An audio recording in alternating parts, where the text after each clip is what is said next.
سورة طه. بسم الله الرحمن الرحيم. طه ما أنزلنا عليك القرآن لتشقى إلا تذكرة لمن يخشى تنزيلا ممن خلق الأرض والسماوات العلى الرحمن على العرش استوى له ما في السماوات وما في الأرض وما بينهما وما تحت الثرى وإن تجهر بالقول فإنه يعلم السر وأخفى الله لا إله إلا هو له الأسماء الحسنى. سورہ طه اللہ کے نام سے شروع جو بے حد رحم والا نہایت مہربان ہے. طه ہم نے تجھ پر یہ قرآن اس لیے نازل نہیں کیا کہ تو مصیبت میں پڑ جائے، بلکہ قرآن نصیحت کے لیے ہے اس کو جو ڈرتا ہے. تو قرآن کس کے لیے نصیحت ہے؟ جس کے اندر اللہ کا خوف اور اللہ کا ڈر. جتنا ڈر ہوگا اتنی ہی قرآن نصیحت ہوگی. اس کی طرف سے اتارا ہوا ہے جس نے زمین کو اور اونچے آسمانوں کو پیدا کیا. وہ بے حد رحم والا عرش پر بلند ہے. اسی کا ہے جو کچھ آسمانوں میں ہے اور جو زمین میں ہے اور جو ان دونوں کے درمیان ہے اور جو گیلی مٹی کے نیچے ہے. اور اگر تو اونچی آواز سے بات کرے تو وہ تو پوشیدہ اور اس سے بھی پوشیدہ بات کو جانتا ہے. اللہ وہ ہے جس کے علاوہ کوئی معبود نہیں. سب سے اچھے نام اسی اللہ کے ہیں. وَهَلْ أَتَاكَ حَدِيثُ مُوسَىٰ. اور کیا تیرے پاس موسیٰ علیہ السلام کی خبر پہنچی ہے جب اس نے ایک آگ دیکھی تو اپنے گھر والوں سے کہا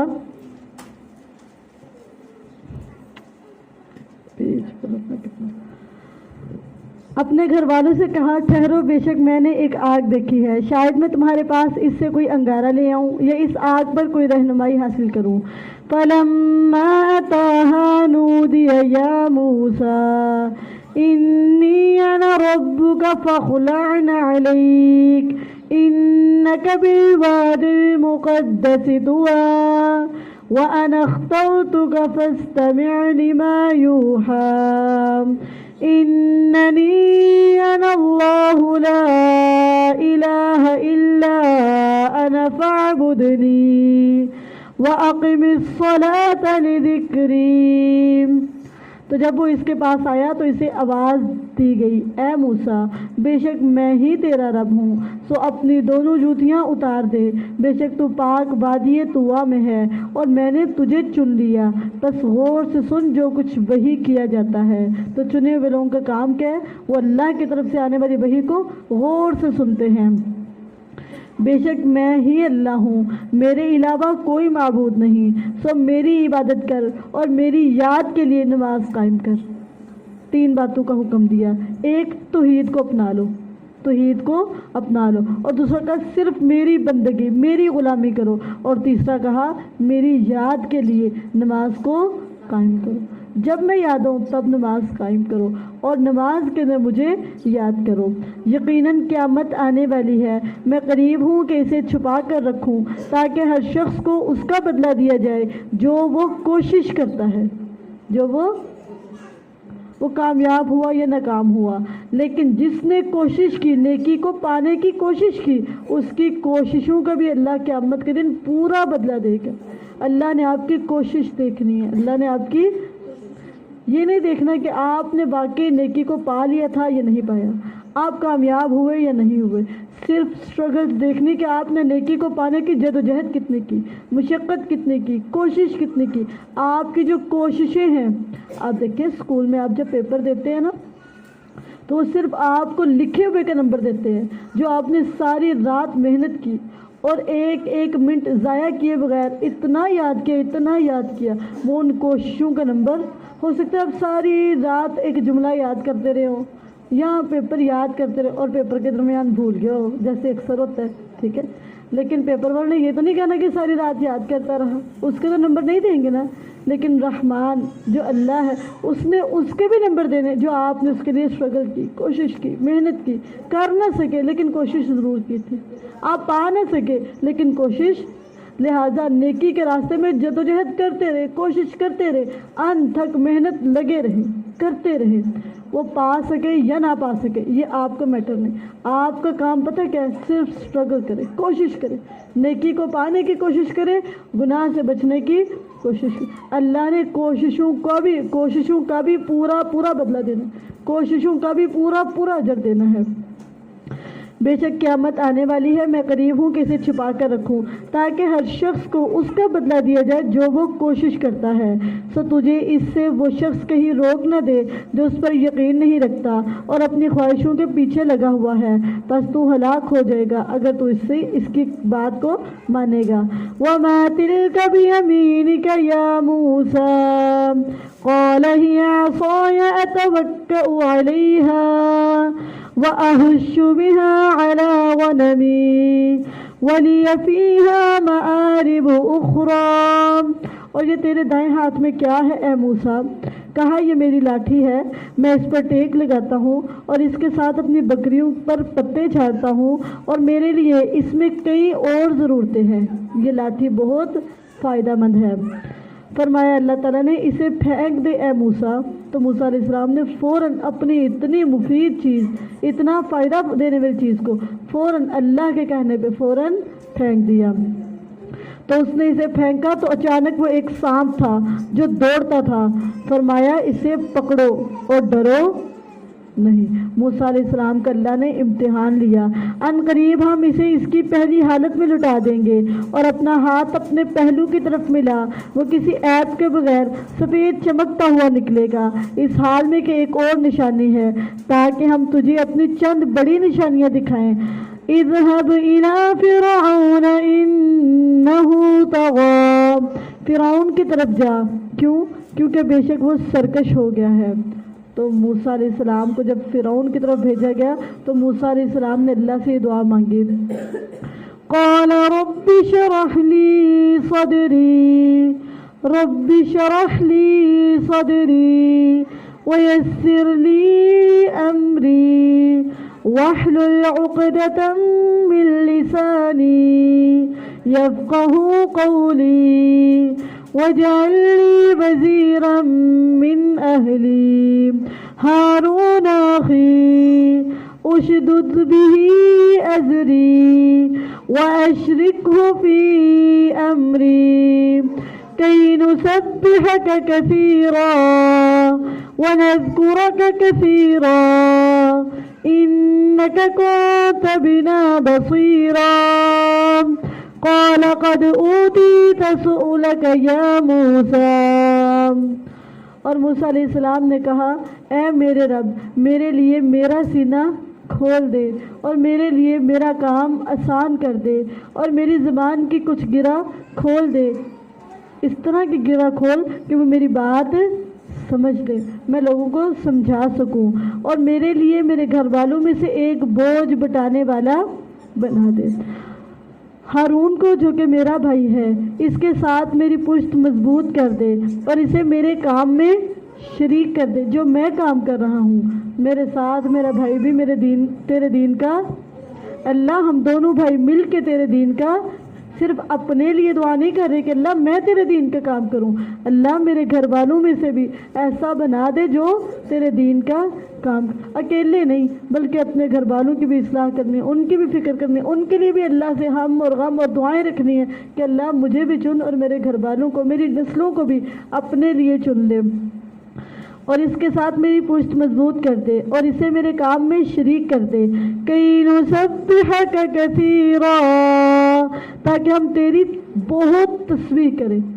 صرف تسبیح نہیں کرنی، بہت تسبیح کرنی. اور انہوں نے تسبیح کا کیوں کہا؟ کچھ اور بھی تو کہہ سکتے تھے نا، ٹھیک ہے.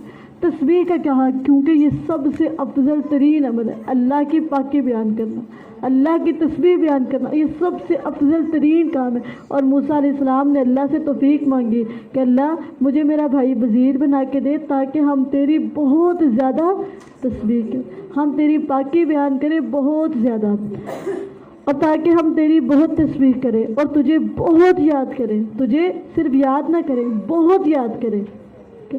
ایک ایک ہوتا ہے اور ایک 11 ہو جاتا ہے نا. ٹھیک ہے، تو ہم دونوں مل کے تجھے بہت زیادہ یاد کریں اور تیری بہت زیادہ تسبیح کریں. انہوں نے 2 کاموں کے لیے اپنا وزیر مانگا تھا، ایک تسبیح کے لیے اور دوسرا اللہ کی یاد کے لیے. کہ ہم اللہ کو یاد کریں مل کے اور ہم تسبیح کریں مل کے، کیونکہ یہ دونوں کام بہت اہم ہے، تسبیح اور اللہ کی یاد. بے شک تو ہمیشہ ہمارے حال کو خوب دیکھنے والا ہے. فرمایا بے شک تجھے تیرا سوال عطا کر دیا گیا. موسیٰ نے جو مانگا اللہ نے ان کو، آپ اللہ سے مانگے اللہ عطا کریں گے. آپ جولی پھلائیں اللہ کے آگے، آپ اللہ کو بتائیں اللہ کا وعدہ ہے کہ میں تمہیں دوں. یہاں پہ اللہ بتا رہے ہیں کہ میں نے موسیٰ کو اس کا سوال جو اس نے کیا تھا نا وہ عطا کر دیا. فرمایا بے شک تجھے تیرا سوال عطا کر دیا گیا اے موسیٰ، اور بلا شبہ یقیناً ہم نے تجھ پر ایک اور بار بھی احسان کیا. وہ احسان کیا تھا؟ بچپن میں اللہ تعالیٰ نے موسیٰ علیہ السلام کی بچپن، جوانی اور بچپن سے پہلے کا جو ان کا دور تھا نا وہ بھی اللہ نے قرآن میں تذکرہ کیا. وفات تک کا اللہ نے موسیٰ علیہ السلام کیا تذکرہ کیا. پوری زندگی اللہ نے موسیٰ علیہ السلام کی قبر کی، ریکارڈ کی. کیوں؟ موسیٰ علیہ السلام اللہ کے چنے ہوئے لوگوں میں سے تھے. اور بلا شبہ یقیناً ہم نے تجھ پر ایک اور بار بھی احسان کیا جب ہم نے تیری ماں کو وحی کی جو وحی کی جاتی ہے. ان قذفیہ فی التابوت فقذفیہ فی الیم فلیلقہ الیم بالساحل یأخذہ عدو لی وعدو لہ وألقیت علیک محبتا منی وَلِتُصْنَعَ عَلَىٰ عَيْنِي. یہ کہ تو موسیٰ کو صندوق میں ڈال، پھر اسے دریا میں ڈال دے، پھر دریا اسے کنارے پر ڈال دے گا. اسے ایک میرا دشمن اور موسیٰ کا دشمن اٹھا لے گا، اور میں نے تجھ پر اپنی طرف سے ایک محبت ڈال دی. یہ موسیٰ علیہ السلام کا اعزاز ہے. کیا؟ وَأَلْقَيْتُ عَلَيْكَ مَحَبَّةً مِّنِّي، اور میں نے تجھ پر اپنی طرف سے ایک محبت ڈال دی. اللہ نے تحفہ کیا کیا، انعام کیا کیا، ان کے اوپر اپنی محبت ڈھیل دی. جو ان کو دیکھتا تھا وہ ان سے محبت کرتا تھا، پیار کرتا تھا، ان کی طرف مانوس ہوتا تھا، ان کی طرف اٹریکٹ ہوتا تھا. اللہ نے ان کے اوپر محبت ڈال دی تھی. جو ان کی طرف دیکھتا تھا وہ ان سے محبت کرنے لگ جاتا تھا، پیار کرنے لگ جاتا تھا، ان کی طرف مائل ہو جاتا تھا، اٹریکٹ ہو جاتا تھا. ان کے اندر اللہ نے اٹریکشن رکھ دی تھی، اپنی طرف سے پیار رکھ دیا تھا کہ جو ان کو دیکھتا تھا نا اس کو پیار آ جاتا تھا. کچھ بچے اس طرح کہتے ہیں نا خود بخود آپ کو اپنی طرف کھینچے چلے جاتے. کچھ لوگ اس طرح کہتے ہیں کہ آپ ان کو دیکھتے تو آپ کھینچے چلے جاتے ہیں ان کی طرف.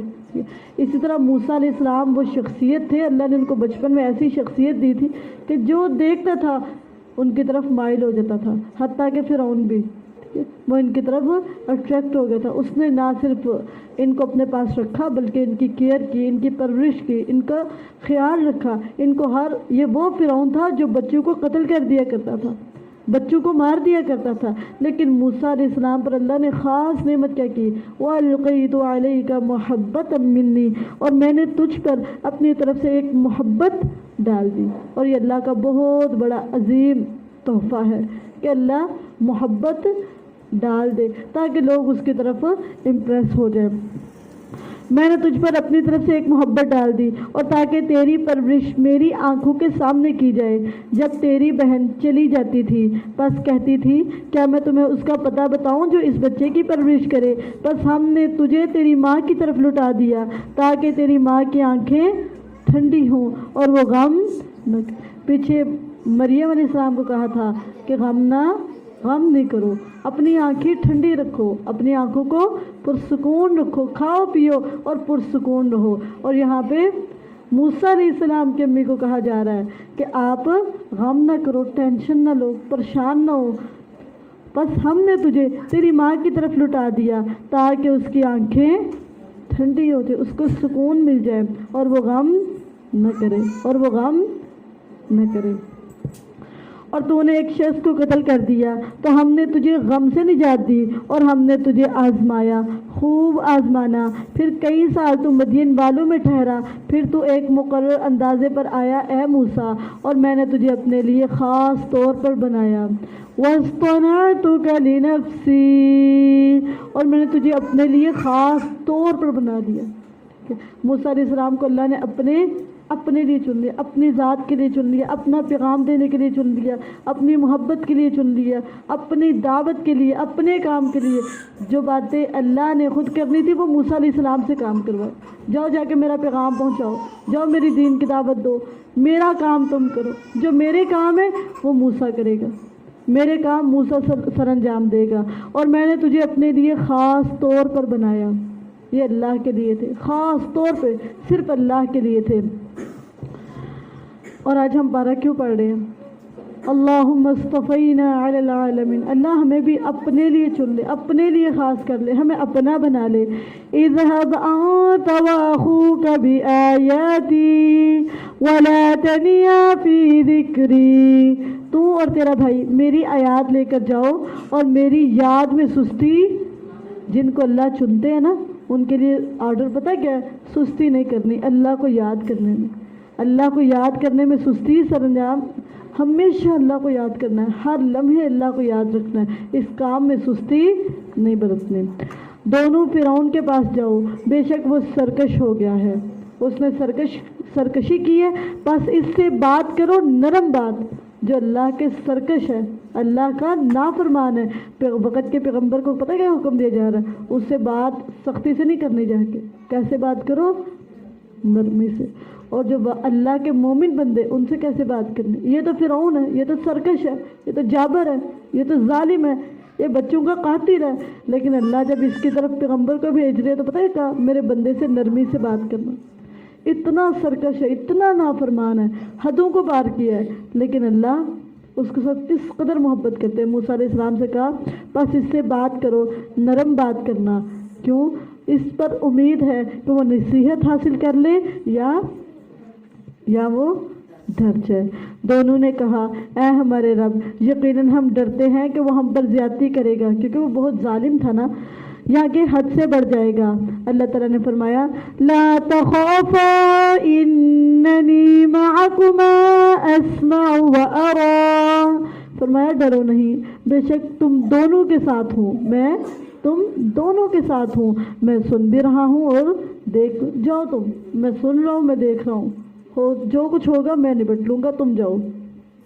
تو اس کے پاس جاؤ اور کہو بے شک ہم تمہارے رب کے بھیجے ہوئے ہیں، بس تو بنی اسرائیل کو ہمارے ساتھ بھیج دے اور انہیں عذاب نہ دے، یقیناً ہم تیرے پاس تیرے رب کی طرف سے ایک نشانی لے کر آئے ہیں، اور سلام اس پر جو ہدایت کے پیچھے چلا۔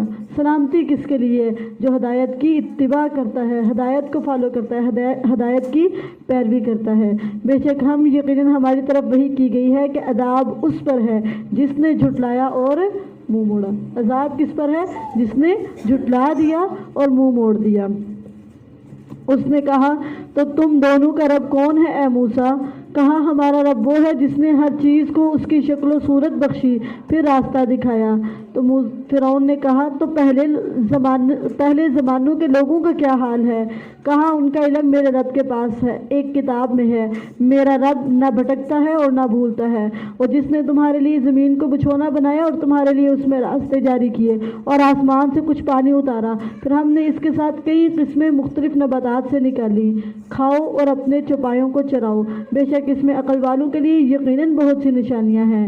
اسی زمین سے ہم نے تمہیں پیدا کیا ہے اور اسی زمین میں تمہیں لٹائیں گے اور اسی زمین سے تمہیں ایک اور بار نکالیں گے، یعنی قیامت کے دن۔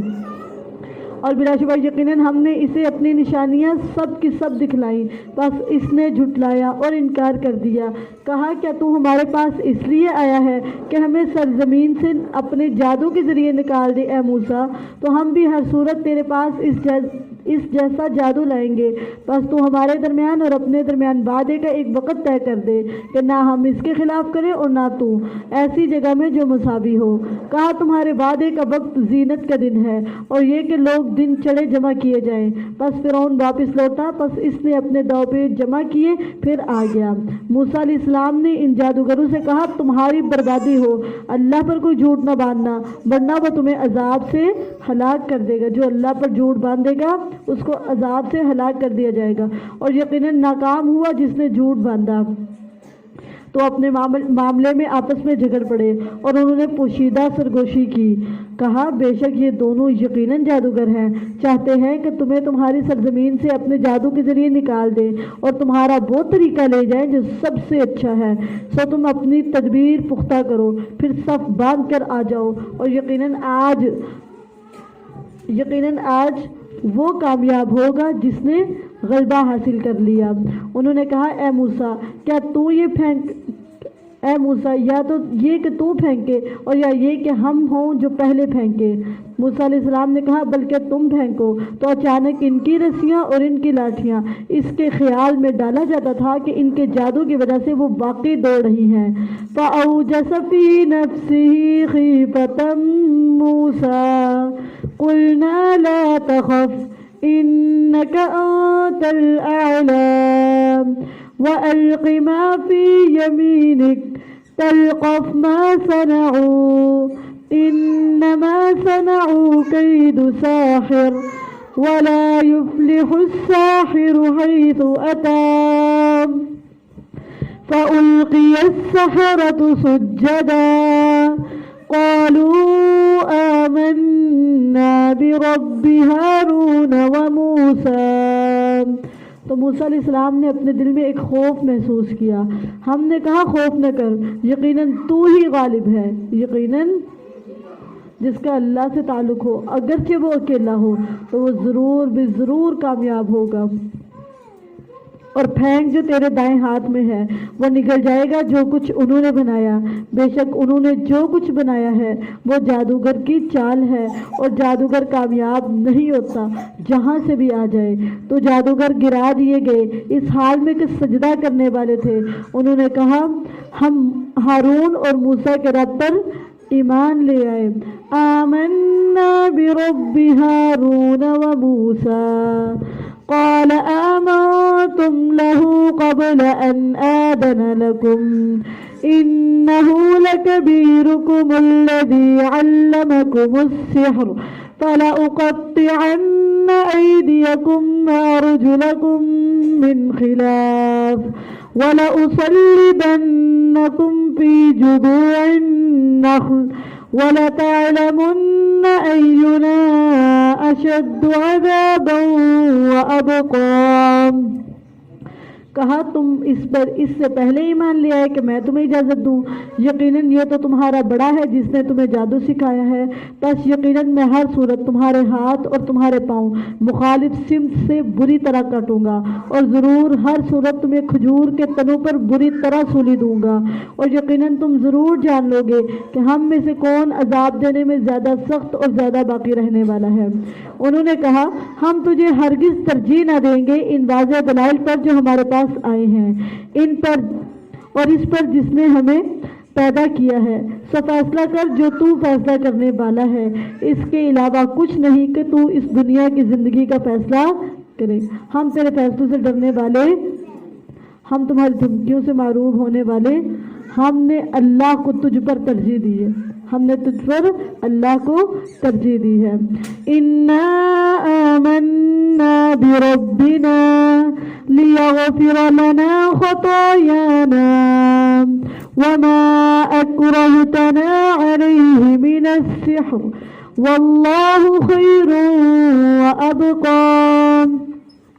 بے شک ہم اپنے رب پر اس لیے ایمان لائے ہیں کہ وہ ہمارے لیے ہماری خطائیں بخش دے، ہمارے گناہوں کو معاف کر دے۔ اور جادو کے وہ کام بھی معاف کر دے جن پر تو نے ہمیں مجبور کیا تھا، اور اللہ بہتر اور سب سے زیادہ باقی رہنے والا ہے۔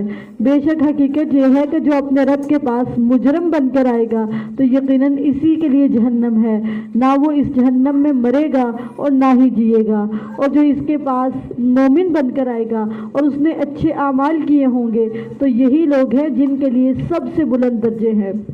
ہمیشگی کے باغات جن کے نیچے نہریں بہتی ہیں، ان میں ہمیشہ رہنے والے ہیں، اور یہ اس کی جزا ہے جو پاک ہوا، جس نے اپنا تزکیہ کر لیا۔ من تزکا، جس نے اپنا تزکیہ، جو خود کو پاک کر لے گا گناہوں سے، غلط عقائد سے، غلط اعمال سے، جو خود کو پاک کرے گا اس کے لیے جنت ہے۔ قرآن میں آتا ہے قد افلح من تزکا، یقیناً کامیاب ہو گیا جس نے اپنا تزکیہ کر لیا۔ ہمیشگی کے باغات جن کے نیچے نہریں بہتی ہیں، ان میں ہمیشہ رہنے والے، اور یہ اس کی جزا ہے جو پاک ہوا۔ اور بلا شبہ یقیناً ہم نے موسیٰ علیہ السلام کی طرف وحی کی کہ میرے بندوں کو راتوں رات لے جا، بس ان کے لیے سمندر میں ایک خشک راستہ بنا، نہ تو پکڑے جانے سے خوف کھائے گا اور نہ ڈرے گا۔ بس فرعون نے اپنے لشکروں کے ساتھ ان کا پیچھا کیا تو انہیں سمندر سے اس چیز نے ڈھانپ لیا جس نے انہیں ڈھانپا، اور فرعون نے اپنی قوم کو گمراہ کیا اور سیدھے راستے پر نہ ڈالا۔ اے بنی اسرائیل، بے شک ہم نے تمہیں تمہارے دشمن سے نجات دی اور تمہیں پہاڑ کی دائیں جانب کا وعدہ دیا اور تم پر من اور سلوہ اتارا۔ کھاؤ ان پاکیزہ چیزوں میں سے جو ہم نے تمہیں دی ہیں، اور ان میں حد سے نہ بڑھو، ورنہ تم پر میرا غضب اترے گا، اور جس پر میرا غضب اترا تو یقیناً وہ ہلاک ہو گیا۔ ہلاک کون ہوگا؟ جس پر اللہ کا غضب۔ وَإِنِّي لَغَفَّارٌ لِمَن تَابَ وَآمَنَ وَعَمِلَ صَالِحًا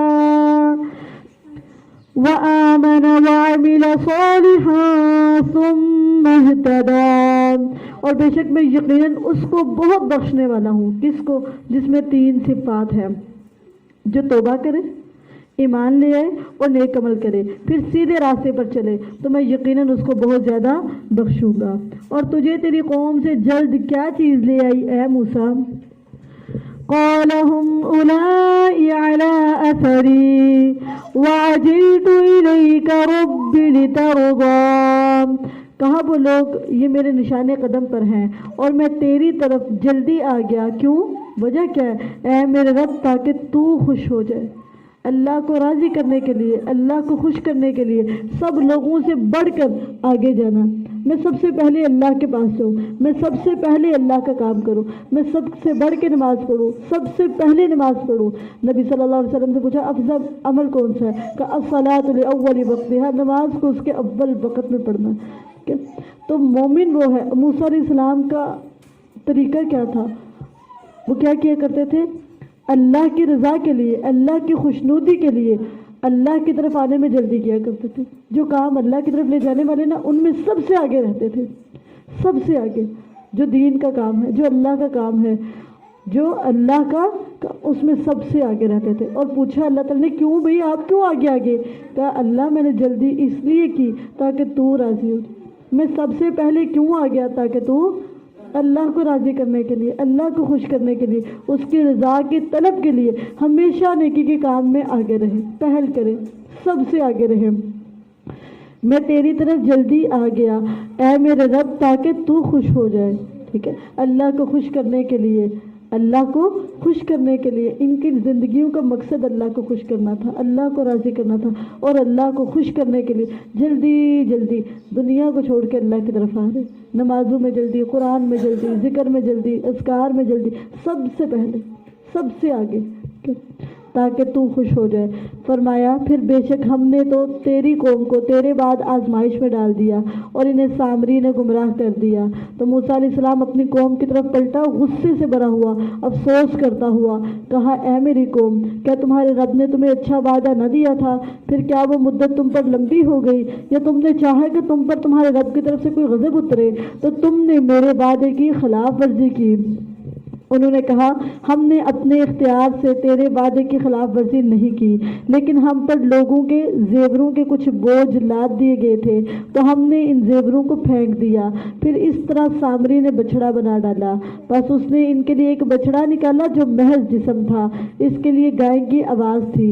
تو انہوں نے کہا یہی تمہارا معبود ہے، اور موسیٰ کا معبود ہے سو وہ بھول گیا۔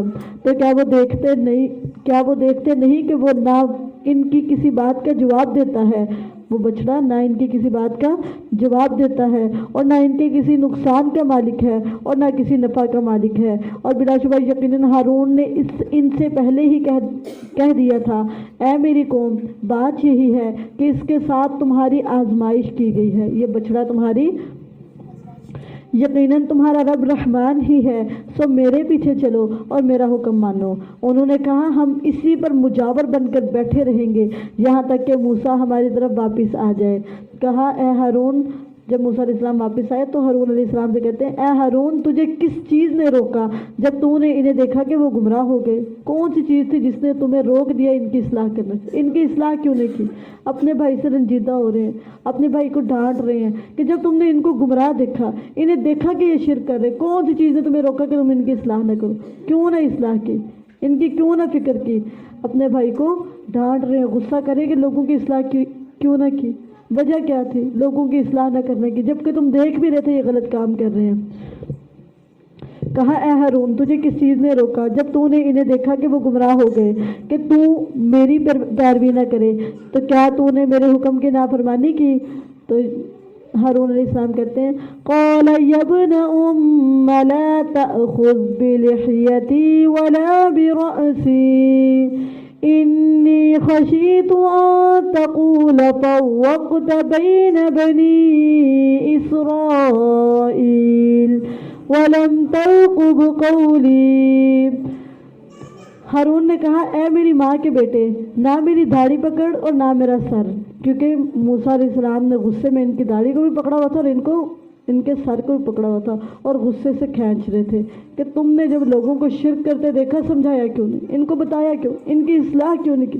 لوگوں کے شرک پر راضی ہو گئے، لوگوں کی اصلاح کیوں نہ کی، خیر خواہی کیوں نہ کی، لوگوں کو سمجھایا کیوں نہیں، ان کو شرک کیوں کرنے دیا؟ تو وہ غصہ کر رہے تھے ہارون علیہ السلام پر۔ تو ہارون نے کہا اے میری ماں کے بیٹے، نہ میری داڑھی پکڑ اور نہ میرا سر، میں تو اس سے ڈرا کہ تو کہے گا تو نے بنی اسرائیل میں پھوٹ ڈال دی، اور میری بات کے انتظار میں نے سمجھایا تھا، میں نے بتایا تھا۔ پھر موسیٰ علیہ السلام نے سامری سے پوچھا، کہا تو اے سامری تیرا معاملہ کیا ہے؟ اس نے کہا میں نے وہ چیز دیکھی جو ان لوگوں نے نہیں دیکھی، سو میں نے رسول کے پاؤں کے نشان سے ایک مٹھی اٹھا لی، پھر میں نے وہ ڈال دی اس کے منہ میں، اور میرے دل نے اسی طرح کرنا میرے لیے خوشنما بنا دیا۔ کہا پس جا، بے شک تیرے لیے زندگی بھر یہی ہے کہ تو کہتا رہے گا ایک دوسرے کو چھونا نہیں، اور بے شک تیرے لیے ایک اور بھی وعدہ ہے جس کی خلاف ورزی تجھ سے ہرگز نہ کی جائے گی، اور اپنے معبود کو دیکھ جس پر تو مجاور بنا رہا، یقیناً ہم اسے ضرور اچھی طرح جلائیں گے، پھر یقیناً اسے ضرور سمندر میں اڑا دیں گے، اڑانا اچھی طرح۔ تیرا سارا معبود جو ہے وہ توڑ پھوڑ کے اس کو ریزہ ریزہ کر دیں گے۔ انبیاء شرک سے نفرت کرنے والے ہوتے ہیں، جس طرح موسیٰ علیہ السلام نے بچھڑا توڑا تھا نا، اسی طرح ابراہیم جو خلیل اللہ ہے انہوں نے اپنے ہاتھوں سے بتوں کو توڑا تھا۔ جو انبیاء ہوتے ہیں وہ توحید کے قائل ہوتے ہیں، توحید کے دل دادا ہوتے ہیں، وہ شرک سے شدید نفرت کرتے ہیں اور شرک کو برداشت نہیں کرتے، اور شرک کو جڑ سے اکھیڑ کے پھینک دیتے ہیں۔ وہ کسی طرح شرک پر کمپرومائز نہیں کرتے بلکہ شرک کی جڑ تک کاٹتے ہیں، شرک کی جڑ تک کاٹ دیتے ہیں۔ تمہارا معبود تو اللہ ہی ہے جس کے علاوہ کوئی معبود نہیں، اس نے ہر چیز کو علم سے گھیر رکھا ہے۔ اسی طرح ہم تجھ سے کچھ وہ خبریں بیان کرتے ہیں جو گزر چکی، اور یقیناً ہم نے تجھے اپنے پاس سے ایک نصیحت عطا کی، جو اس سے منہ پھیرے گا تو یقیناً وہ قیامت کے دن ایک بڑا بوجھ اٹھائے گا، ہمیشہ اس بوجھ میں رہنے والے ہوں گے، وہ ان کے لیے قیامت کے دن برا بوجھ ہوگا۔ يوم ينفخ في الصور ونحشر المجرمين يومئذ زرقا. جس دن سور میں پھونکا جائے گا اور ہم مجرموں کو اس دن اس حال میں اکٹھا کریں گے کہ نیلی آنکھوں والے ہوں گے، آپس میں چپکے کہہ رہے ہوں گے تم 10 راتوں کے علاوہ دنیا میں نہیں ٹھہرے. ہم زیادہ جاننے والے ہیں جو کچھ وہ کہہ رہے ہوں گے. جب ان کا سب سے اچھے طریقے والا کہہ رہا ہوگا کہ تم ایک دن کے علاوہ دنیا میں نہیں رہے، اور وہ تجھ سے پہاڑوں کے بارے میں پوچھتے ہیں تو تو کہہ دے میرا رب انہیں اڑا کر بکھیر دے گا، پھر انہیں ایک چٹیل میدان بنا کر چھوڑ دے گا جس میں تو نہ کوئی کجی دیکھے گا اور نہ کوئی ابری جگہ. اس دن وہ پکارنے والے کے پیچھے چلے آئیں گے جس کے لیے کوئی کجی نہ ہوگی، اور سب آوازیں رحمان کے لیے پست ہو جائیں گی.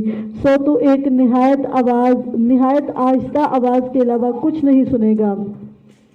اس دن سفارش نفع نہ دے گی مگر جس کے لیے رحمان اجازت دے اور جس کے لیے وہ بات کرنا پسند فرمائے. وہ جانتا ہے جو ان کے سامنے ہے اور جو ان کے پیچھے ہے، اور وہ علم سے اس کا احاطہ نہیں کر سکتے. وعنت الوجوه للحي القيوم وقد خاب من حمل ظلما. اور سب چہرے اس زندہ رہنے والے قائم رکھنے والے کے لیے جھک جائیں گے. قیامت کے دن ہر چہرہ جھکا ہوا ہوگا.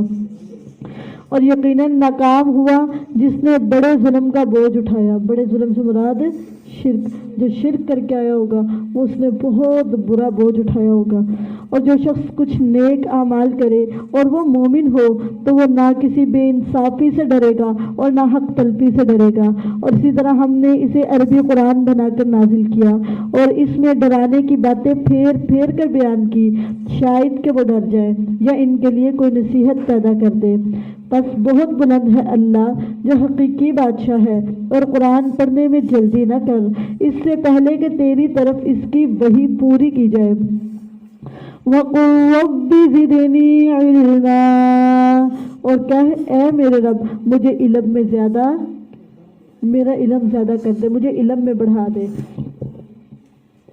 اور بلا شبہ یقیناً ہم نے آدم کو اس سے پہلے تاکید کی، پھر وہ بھول گیا اور ہم نے اس میں ارادے کی کچھ پختگی نہ پائی. اور جب ہم نے فرشتوں سے کہا آدم کو سجدہ کرو تو انہوں نے سجدہ کیا مگر ابلیس اس نے انکار کیا. تو ہم نے کہا بے شک یہ تیرا اور تیری بیوی کا دشمن ہے، سو کہیں تم دونوں کو جنت سے نہ نکال دے کہ تم مصیبت میں پڑ جائے گا. بے شک تیرے لیے یہ ہے کہ تو اس جنت میں نہ بھوکا ہوگا اور نہ ننگا ہوگا، اور یہ کہ تو اس میں نہ پیاسا ہوگا اور نہ دھوپ کھائے گا. تو شیطان نے اس کے دل میں خیال ڈالا، کہنے لگا اے آدم کیا میں تجھے دائمی زندگی کا درخت اور ایسی بادشاہی بتاؤں جو پرانی نہ ہوگی. بس دونوں نے اس میں سے کچھ کھا لیا تو دونوں کے لیے ان کی شرمگاہیں ظاہر ہو گئیں اور وہ دونوں اپنے آپ پر جنت کے پتے چھپکانے لگے. اور آدم نے اپنے رب کی نافرمانی کی تو وہ بھٹک گیا، پھر اس کے رب نے اسے چن لیا تو اس پر مہربانی فرمائی اور اسے ہدایت دی. فرمایا تم دونوں اکٹھے اس سے اتر جاؤ، تم میں سے بعض کا دشمن ہے. فَإِمَّا يَأْتِيَنَّكُم مِّنِّي هُدًى فَمَن تَبِعَ هُدَايَ فَلَا يَضِلُّ وَلَا يَشْقَىٰ. فَمَنِ اتَّبَعَ هُدَايَ فَلَا يَضِلُّ وَلَا يَشْقَىٰ. فرمایا تم دونوں اکٹھے اس سے اتر جاؤ، تم میں سے بعض کا دشمن ہے. پھر اگر کبھی واقعی تمہارے پاس میری طرف سے کوئی ہدایت آئے تو جس نے میری ہدایت کی پوری طرح پیروی کی تو نہ وہ گمراہ ہوگا اور نہ وہ مصیبت میں پڑے گا. وَمَنْ أَعْرَضَ عَنْ ذِكْرِي فَإِنَّ لَهُ مَعِيشَةً ضَنكًا وَنَحْشُرُهُ يَوْمَ الْقِيَامَةِ أَعْمَى. قَالَ رَبِّ لِمَ حَشَرْتَنِي أَعْمَى وَقَدْ كُنتُ بَصِيرًا. قَالَ كَذَلِكَ أَتَتْكَ آيَاتُنَا فَنَسِيتَهَا وَكَذَلِكَ الْيَوْمَ تُنسَى. اور جس نے میری نصیحت سے منہ پھیرا، نصیحت سے مراد کیا ہے؟ قرآن، جس نے میری قرآن سے منہ موڑا تو بے شک اس کے لیے تنگ گزران ہے، اس کی زندگی تنگ کر دی جائے گی، اس کا رزق، اس کے حالات، اس کا جینا، اس کا اٹھنا بیٹھنا، اس کے ہر چیز میں تنگی ڈال دی جائے گی، اور ہم اسے قیامت کے دن اندھا کر کے اٹھائیں گے۔ جب اٹھے گا تو آنکھیں کام ہی نہیں کریں گی، آنکھیں بند ہو چکی ہوں گی، آنکھیں خراب ہو چکی ہوں گی، کہے گا رب لم حشرتنی اعمی وقد کنت بصیرا، کہے گا اے میرے رب تو نے مجھے اندھا کر کے کیوں اٹھایا، حالانکہ میں دنیا میں دیکھتا تھا، مجھے نظر آتا تھا، ہر چیز کا مجھے پتا ہے۔ تو اللہ تعالیٰ فرمائے گا کذالک اتتک آیاتنا فنسیتہا وَكَذَلِكَ الْيَوْمَ تُنسَىٰ، وہ فرمائے گا اسی طرح تیرے پاس ہماری آیات آئیں تو تو انہیں بھول گیا، اور اسی طرح آج تو بلایا جائے گا۔ تو نے آیات کی طرف توجہ نہ کی، ان کی دفعہ آنکھیں نہ کھلی، آیات کو اپنی نگاہوں سے نہ دیکھا، ان پر عمل نہ کیا، تو لہٰذا آج تجھے بھی بلا دیا جائے گا۔ جس طرح تم دنیا میں قرآن کو بھولے ہوئے تھے نا، قرآن کی آیتوں کو بھولے ہوئے تھے، تمہیں نہیں پتا تھا کہ ان میں کیا کہا جا رہا ہے، کس چیز کا حکم دیا جا رہا ہے، کس چیز سے منع کیا جا رہا ہے۔ جس طرح تم دنیا میں قرآن کو بھولے تھے، آج تمہیں بھی بلا دیا جائے۔ جس طرح تم قرآن کو نہیں جانتے نا، قرآن کے احکامات کو نہیں جانتے، قرآن کے حدود کو نہیں جانتے تھے، حلال اور حرام کو نہیں جانتے تھے، آج ہم بھی تمہیں نہیں جانتے کہ تم کون ہو، کہاں پہ ہو، کس جگہ پہ ہو۔ تو جو قرآن سے تعلق مضبوط رکھے گا، قیامت کے دن یہ قرآن اس کی سفارش کر کے اس کو جنت کی طرف لے جائے گا۔ حدیث میں آتا ہے قادہ الی الجنہ، قرآن قیامت کے دن قیادت کرتے ہوئے اس کو جنت کی طرف لے جائے گا، اور جو قرآن کو اپنی پیٹھ کے پیچھے پھینک دے گا ساقہ الی النار، وہ اس کو گھسیٹتا ہوا، دھکے دیتا ہوا آگ کی طرف لے جائے گا۔ تو قرآن سے تعلق مضبوط ہوگا تو آخرت میں نجات ہوگی، اور اگر قرآن سے تعلق مضبوط نہ ہوا، آج اندھے بنے رہے، آج نہ دیکھا کہ اس میں کیا ہے کیا نہیں ہے، تو کل قیامت کے دن کوئی اچھی امید اللہ تعالیٰ نے خود بتا دیا، آج جو ادھر اندھا ہے نا وہ کل ادھر دیکھنے والا ہے۔ اگر آج اس کو میرا قرآن نظر نہیں آیا، میری آیتیں نظر نہیں آئی، میرے پیغامات نظر نہیں آئے، میرے احکامات نظر نہیں آئے، میری ہدایات نظر نہیں آئی، میرا سمجھانے سمجھ نہ آیا ان کو، تو قیامت کے دن میں نے ان کو اندھا کر دینا۔ مجھے بھی ان کی پرواہ نہیں، جیسے ان کو دنیا میں میری پرواہ نہیں تھی نا، میرے کلام کی پرواہ نہیں تھی، میرے پیغامات کی پرواہ نہیں تھی، میری نصیحتوں کی پرواہ نہیں تھی، قیامت کے دن یہ جب آئیں گے میرے پاس تو مجھے بھی ان کی کوئی پرواہ، مجھے ان کی کوئی پرواہ۔ اس کے باوجود بھی امت مسلمہ قرآن سے اس قدر غافل ہے، ٹینشن ہی کوئی نہیں، پرواہ ہی کوئی نہیں۔ جس نے قرآن کی پرواہ کی قیامت کے دن بس اسی کی پرواہ کی جانی ہے۔ جس نے قرآن کو دیکھا قیامت کے دن صرف وہی دیکھ سکے گا۔ جو آج نہیں نہ دیکھتا کہ اس میں کیا ہے، کیا کہا جا رہا ہے، اس کی ہدایات کو نہ دیکھا، اس پہ عمل نہ کیا، وہ قیامت کے دن کیسے دیکھ سکتا ہے؟ اس کی آنکھوں کو چھین لیا جائے گا۔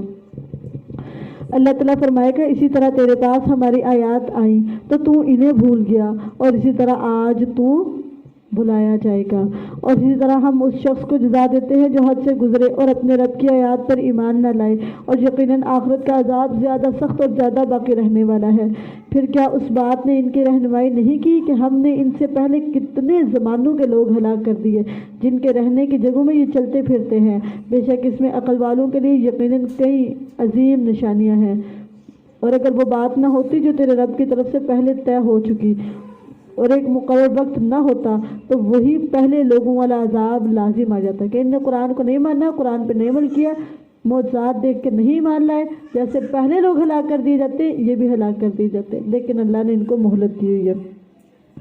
فاصبر على ما يقولون وسبح بحمد ربك قبل طلوع الشمس وقبل غروبها، سو اس پر صبر کر جو وہ کہتے ہیں، اور سورج طلوع ہونے سے پہلے اور اس کے غروب ہونے سے پہلے اپنے رب کی حمد کے ساتھ تسبیح کب کرنی ہے؟ سورج طلوع ہونے سے پہلے اور سورج غروب ہونے سے پہلے اللہ کی حمد بھی بیان کرنی ہے اور اللہ کی تسبیح بھی بیان کرنی ہے، اور رات کے کچھ اوقات میں بھی بس تسبیح کر، اور دن کے کناروں میں بھی، تاکہ تو خوش ہو جائے، لعلک ترضی، تاکہ تو خوش ہوں. تو تسبیح اور حمد کا کرتے رہنا یہ آپ کی خوشی کا ذریعہ ہے. اس میں آپ کی خوشی ہے. جتنی تسبیح کریں گے اور جتنی حمد بیان کریں گے اتنا ہی خوش ہوتے جائیں گے, اتنا ہی اللہ تعالیٰ آپ کو راضی کرتے جائیں گے. اور اپنی آنکھیں ان چیزوں کی طرف ہرگز نہ اٹھا جو ہم نے ان کے مختلف قسم کے لوگوں کو دنیا کی زندگی کی زینت کے طور پر برتنے کے لیے دی ہیں, تاکہ ہم انہیں اس میں آزمائیں, اور تیرے رب کا دیا ہوا سب سے اچھا اور سب سے زیادہ باقی رہنے والا ہے. وَأْمُرْ أَهْلَكَ بِالصَّلَاةِ وَاسْطَبِرْ عَلَيْهَا, اور اپنے گھر والوں کو نماز کا حکم دے. ٹھیک ہے, اس بارے میں نماز کو بہت زیادہ ہائی لائٹ کیا گیا ہے. ٹھیک ہے, نماز کو بہت زیادہ ہے. اور یہاں پہ آپ پیچھے آپ نے دیکھا تھا اسماعیل علیہ السلام کی صفت تھی کہ وہ کیا کرتے تھے, نماز اور زکوٰۃ کا حکم دیا کرتے تھے. تو یہاں پہ حکم دیا جا رہا ہے سب کو, اپنے گھر والوں کو نماز کا حکم خود بھی پڑھنی ہے, نہ خود چھوڑنی ہے اور نہ کسی کو چھوڑنے دینی. صرف اپنی اصلاح نہیں کرنی بلکہ دوسروں کی بھی اصلاح کرنی. اور خاص طور پہ نماز کس طرح, جس کی نماز صحیح ہے نا قیامت کے دن اس کا اعمال سارے صحیح ہیں, اور جس کی نماز خراب ہے اس کا آگے حساب سارا خراب. تو اپنی نمازوں کو درست کرے. سب سے پہلی فکر اپنی نماز کی کرے, اس کو درست کرے. اس کا رکوع, اس کا سجدہ دیکھیں ویسے میں کرتی ہوں جیسے نبی صلی اللہ علیہ وسلم نے سکھایا. نماز ویسے پڑھتی ہوں جیسے نبی صلی اللہ علیہ وسلم نے پڑھ کے بتائی ہے. اگر ویسے نہیں تو پھر وہ نماز وہ قبول ہی نہیں کی جانی. آپ نماز جب تک رسول اللہ صلی اللہ علیہ وسلم کے طریقے کے مطابق نہ پڑھیں گے تب تک نماز قبول نہیں کی جائے گی. یہ شرط رکھی گئی ہے اعمال کی قبولیت کی کہ اس وقت عمل قبول ہوگا جب اسٹمپ رسول اللہ صلی اللہ علیہ وسلم کی لگے گی. اس کے علاوہ اعمال قبول نہیں کی جائیں گی. اور اپنے گھر والوں کو نماز کا حکم دے اور اس پر خوب پابند رہے, پابندی کرو. ٹھیک ہے, نماز پر بھی پابندی کرنی ہے اور حکم دینے میں بھی پابندی. یعنی کہ آج بول لیا اور کل بولے کوئی نہیں, صبح بولا ہے اب دوپہر کو بولا ہی نہیں. پابندی سے بولیں, بار بار بولیں, بار بار بولیں. ٹھیک ہے, سستی نہ کریں. ہم تجھ سے کسی رزق کا مطالبہ نہیں کرتے, ہم ہی تجھے رزق دیں گے, اور اچھا انجام تو تقویٰ کا ہے. جو متقی بنے گا اس کا بہترین انجام ہے.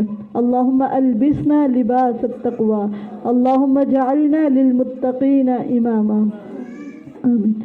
اور انہوں نے کہا یہ ہمارے پاس اپنے رب سے کوئی نشانی کیوں نہیں لاتا, اور کیا ان کے پاس وہ واضح دلیل نہیں آئی جو پہلی کتابوں میں ہے, اور اگر ہم انہیں اس سے پہلے کسی عذاب کے ساتھ ہلاک کر دیتے تو یہ لوگ ضرور کہتے اے ہمارے رب تو نے ہماری طرف کوئی رسول کیوں نہ بھیجا. ٹھیک ہے, جب عذاب آتا ہے نا, اور جب عذاب آئے گا قیامت کے دن تو دو باتوں کی حسرت کریں گے. ایک کہیں گے اے ہمارے رب تو نے ہماری طرف کوئی رسول کیوں نہ بھیجا کہ ہم تیری آیات کی پیروی کرتے, یعنی کہ تیری آیات کو پڑھتے سنتے. ٹھیک ہے, بلکہ تیری آیات کی پیروی کرتے. ادھر قیامت کے دن جا کے مقصد قرآن کا سمجھ آنا. آج نہیں نا سمجھ آ رہا, آج تو بس یہ پڑھنے کی کتاب ہے, سننے کی کتاب ہے. قیامت کے دن جا کے حسرتیں کریں گے اے ہمارے رب ہمیں واپس بھیج تاکہ ہم قرآن کی آیات کی پیروی کریں, اتباع کریں. ہمیں تو پتہ ہی نہیں تھا قرآن کی پیروی کرنی ہے, ہم تو بس قرآن کو پڑھ کے آئے ہیں, سن کے آئے ہیں, نہ سمجھا ہے اور نہ عمل کیا ہے. اور اگر ہم انہیں اس سے پہلے کسی عذاب کے ساتھ ہلاک کر دیتے تو یہ لوگ ضرور کہتے اے ہمارے رب تو نے ہماری طرف کوئی رسول کیوں نہ بھیجا کہ ہم تیری آیات کی پیروی کرتے, اس سے پہلے کہ ہم ذلیل ہوں اور رسوا ہوں. تو ذلت اور رسوائی ان کے لیے ہے جو آیات کی اتباع نہیں کرتے, آیات کو فالو نہیں کرتے, آیات کی پیروی نہیں کرتے. ان کے لیے ذلت بھی ہے اور رسوائی بھی ہے. کہنے ہر ایک منتظر ہے, تو تم بھی انتظار کرو, پھر تم جلد ہی جان لو گے کہ سیدھے راستے والے کون ہیں اور کون ہے جس نے ہدایت پائی. اللہم اہدنا فیمن ہدیت, اللہم اہدنا فیمن ہدیت, اللہم اہدنا فیمن ہدیت. الحمدللہ, اللہ تعالیٰ کی توفیق اور اس کے رحمت سے ہمارا پارہ مکمل ہوا. الحمدللہ.